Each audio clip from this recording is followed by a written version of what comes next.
Et une autre phrase, tu n'es pas l'homme de ma vie, mais dans sa vie. Ah, ça c'est grave. Tu n'es pas l'homme de ma vie. Mais pourquoi tu l'as épousé s'il n'était pas l'homme de ta vie? Tu n'es pas la femme de ma vie. Mais pourquoi tu l'as épousé? Il est dans ta vie. Faites très attention. C'est pourquoi j'aimerais dire ceci aux célibataires. Prenez le temps de prier. Prenez le temps d'observer avant de vous marier. Une fois que vous êtes marié, on ne cherche plus l'homme de sa vie dans le mariage.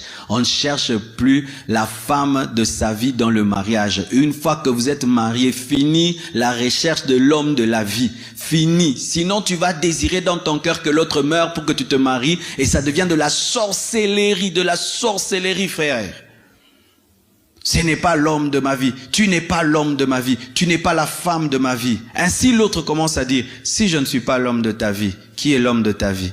Si je ne suis pas la femme de ta vie, qui est la femme de ta vie? Et tu crées dans le cœur de l'autre une blessure. Tu crées dans le cœur de l'autre une jalousie. Tu crées dans l'autre un complexe et tu lui donnes le désir de s'en aller afin d'aller là où on va le respecter et le traiter comme étant l'homme de la vie et la femme de la vie. Arrêtez de rechercher les hommes de vos vies ou les femmes de vos vies alors que vous êtes déjà dans la vie, vous êtes déjà dans le mariage, vous avez déjà des enfants, vous êtes déjà promis fidélité devant Dieu.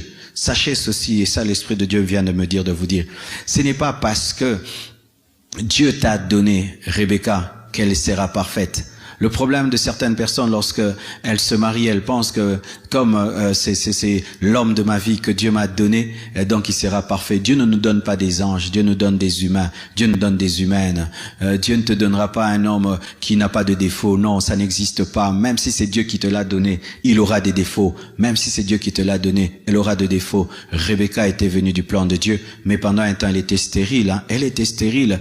Elle était venue de Dieu. Le problème c'est que vous regardez tellement de films et vous voulez avoir des mariages qui ressemblent à novelas, qui ressemblent à ceci. Et bien aimé, faites attention. Là-bas, ce sont des acteurs. Hein. Et même eux-mêmes dans leur propre vie ne parlent pas comme ça à leur femme. Hein. Elles-mêmes ne parlent pas comme ça à leur mari. Et il n'y a pas un violon qui suit leur vie. Vous voyez, il y a la musique dans ces films-là. Il n'y aura pas un piano dans votre maison. C'est vous-même qui devez manifester de l'amour. Et alors, lorsque on se marie avec des telles illusions, une lune de miel en tout moment, et un jour vous vous chamaillez, un jour vous ne vous entendez pas, un jour il y a une incompréhension, un jour il y a la colère, tu commences à dire ce n'est pas lui, ce n'est pas lui, ce n'est pas elle, c'est elle, c'est Rebecca, c'est vraiment bien elle, alléluia, avec ses défauts là, c'est vraiment elle. Toi qui doutes, je te dis vraiment c'est lui. Toi qui doutes, c'est vraiment elle, c'est l'homme de ta vie, la femme de ta vie. Et ne viens pas chercher les hommes de Dieu. Certains, vous avez même le courage de revenir ici, nous poser la question, pasteur, est-ce que c'était l'homme de ma vie?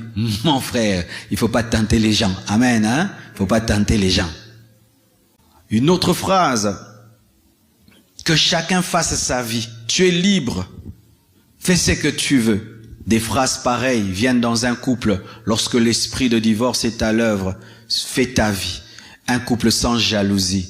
Fais ce que tu veux. J'ai entendu un homme même dire à sa femme, si même tu veux me tromper, tu me trompes. Trompe-moi. Fais tout ce que tu veux.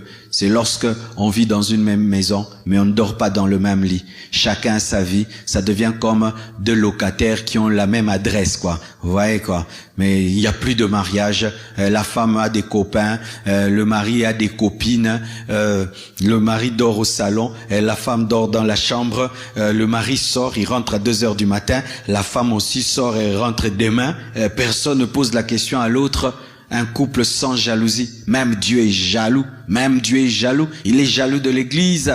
Et cette liberté que vous vous donnez en soi, vous avez divorcé sans divorcer. Oui, car il y a des divorces qui sont masqués. On dort, on habite une même maison, mais il n'y a plus de mariage. On peut manger à table, mais il n'y a plus de mariage. Toute une mascarade, tout un théâtre organisé.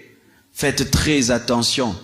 L'amour réclame toujours le contrôle. L'amour réclame toujours la bonne jalousie. Même Paul dit, je suis jaloux de vous d'une jalousie de Dieu. Il y a aussi la jalousie de Dieu. C'est cette jalousie qui amène un homme à protéger sa femme, une femme à protéger son mari. Mais lorsqu'il y a le libertinage, faites très attention. Le serpent entrera par là et il va vous détruire. Et cette liberté que vous êtes donnée à l'un et à l'autre, Faites très attention, cela n'est pas de Dieu. Aujourd'hui, on appelle ça le modernisme. Le modernisme où les femmes ont même un jour pour tromper leur mari. C'est reconnu dans certains pays. C'est démoniaque, c'est satanique, c'est sale. Ce n'est pas la parole de Dieu. La culture n'est pas au-dessus de la Bible. La Bible est la constitution des familles, la constitution du mariage. Et vous ne devez pas calquer votre mariage sur ce qui se passe dans le monde et la mode actuelle des couples sans jalousie, des couples libertins où même le mari peut ramener à la maison ses copines